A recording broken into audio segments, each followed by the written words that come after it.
The Mario series is filled to the brim with goodies, from 2D run-and funs to 3D adventures where you explore a huge world. But there's one kind of Mario game that's quite special compared to all the others in the series: the Galaxy games. These changed the landscape of gaming quite literally, because this game was set in space, and did some amazing things. Before I tell you why this game was a gift sent from the Japanese Nintendo gods to us filthy Europeans and Americans, we will have to go back a bit, to the very beginning. In the year 2000, Nintendo started to brainstorm about new ideas for a 3D Super Mario title. They experimented with a special build called Super Mario 128 Demo, which was essentially a test to see what they could pull off. Pretty much a stress test for the GameCube. Yoshika Koizumi, the director of the demo, wanted the part where Mario moves freely around a saucer-shaped platform to be included in an actual game, but found that implementing the concept would be technically demanding. So they became distracted a bit, and Super Mario Sunshine ended up being the next step after Super Mario 64. However, Shigeru Miyamoto remained interested in a concept.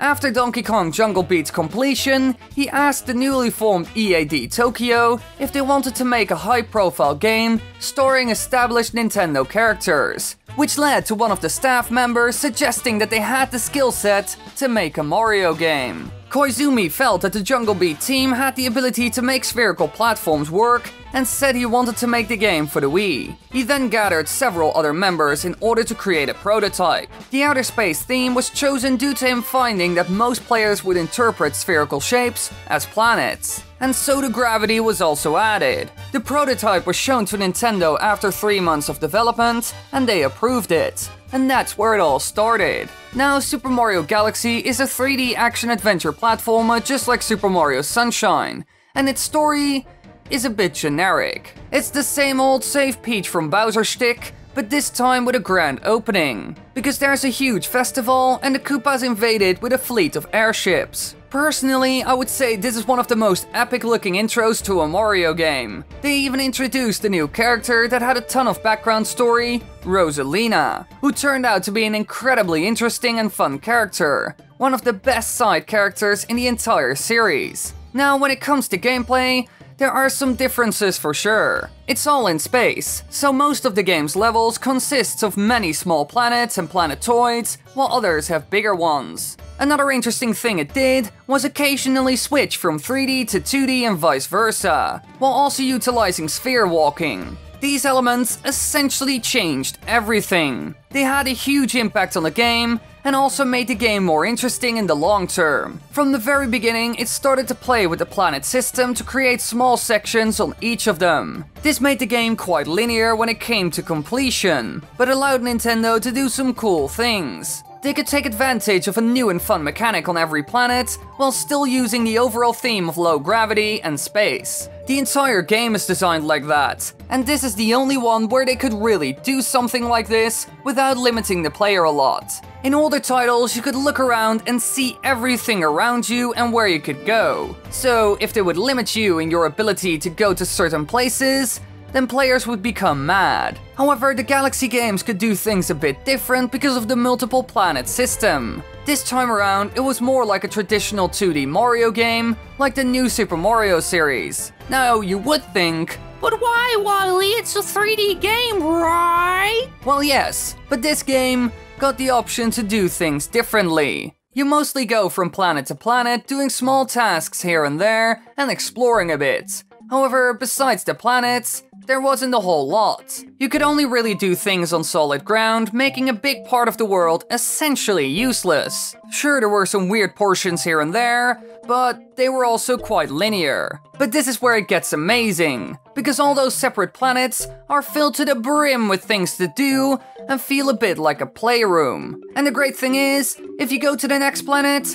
there are completely new mechanics, enemies, environments, and more. That's the great thing about this way of creating levels. They can do anything because it's in space and doesn't have to make sense. So in a way you can see it as the separate levels of the 2D games. You just go to the next one and experience something new. Sure, the galaxies were reused a lot by putting in different missions, but a lot of the times they completely changed the galaxy or added new gimmicks to it like a race. So Nintendo had a ton of freedom when it came to creating levels, which fits with their way of making games. Because they tend to do the following: introduce a fun gimmick or mechanic, first let the player experiment with it, increase the difficulty as they go along, and present them with a final challenge and reward at the end. This is the basic formula of a lot of Mario games, both older ones and more modern examples like Super Mario Odyssey. Super Mario Galaxy is amazing for this formula, because they can get you from one planet to another really fast, putting in as many cool mechanics as possible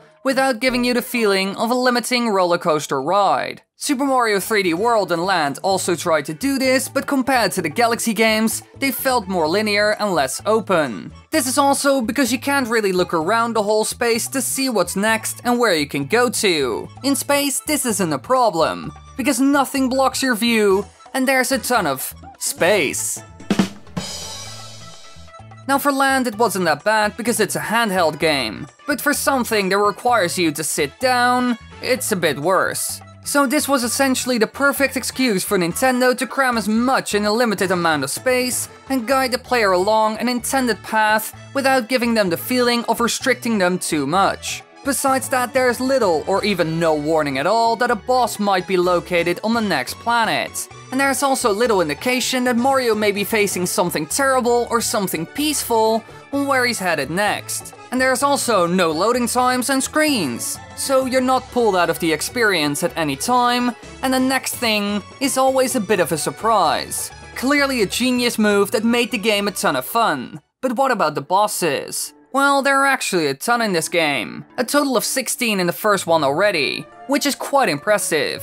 A lot of those bosses also have some epic mechanics implemented in them, for example Tarantox. Here you need to use motion controls to use spiderwebs to fling yourself against its weak points. Normally I hate motion controls, but this wasn't too complicated to pull off, making the Wii pointer a fun way of doing it, instead of tedious and frustrating. Another thing that's really cool about this fight is the camera angle. Because of the space theme, gravity is just a tool.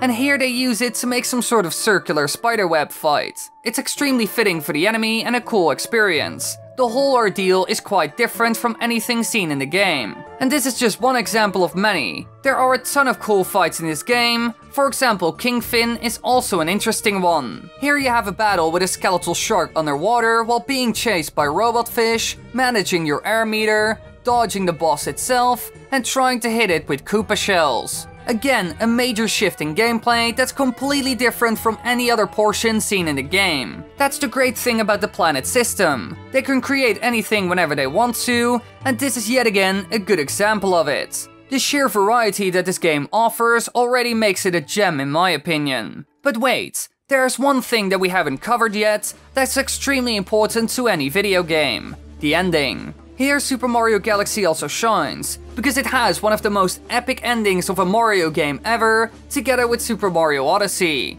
You first have to go through a difficult final course, end up confronting Bowser when he's working on the galaxy that he's building, and fight him. This turns into a multi-stage battle in space, going from planet to planet, taking him on and knocking him off. During the battle he has multiple tactics, is quite fast and also active, making the fight fun. And at the very end, something completely insane happens, which kind of surprised me and blew my mind when I first played it. The star that Bowser created imploded and turned into a black hole, sucking everything up. And in the end, the Lumas tried to fix it and essentially create a big bang that completely changes the universe forever, which is pretty sick. We have never seen anything with such a huge impact at the ending of a Mario game. And this was even the setup for the next game that took everything from the first a step further. Yoshi was even seen in that one, which opened the door to even more cool things, making for a second amazing Galaxy game. The way the series works was overall amazing, beautiful, and extremely creative. Every Galaxy had something special and offered a different experience to the player. It's like the weird level design of Super Mario 64, but a whole lot more of them this time. Personally, I'm quite a big fan of these games, as you could expect. They might be linear at times, but there are so many different things to do and see that it never bores me. And maybe one day, we will get a third game. Thanks for watching, everybody. I hope you enjoyed. If you want to watch more videos, then click those annotations. Be sure to subscribe. Click the little bell button, because that's also important. Just go check out my stuff. Thank you. Lots of love from Wiley. Mwah.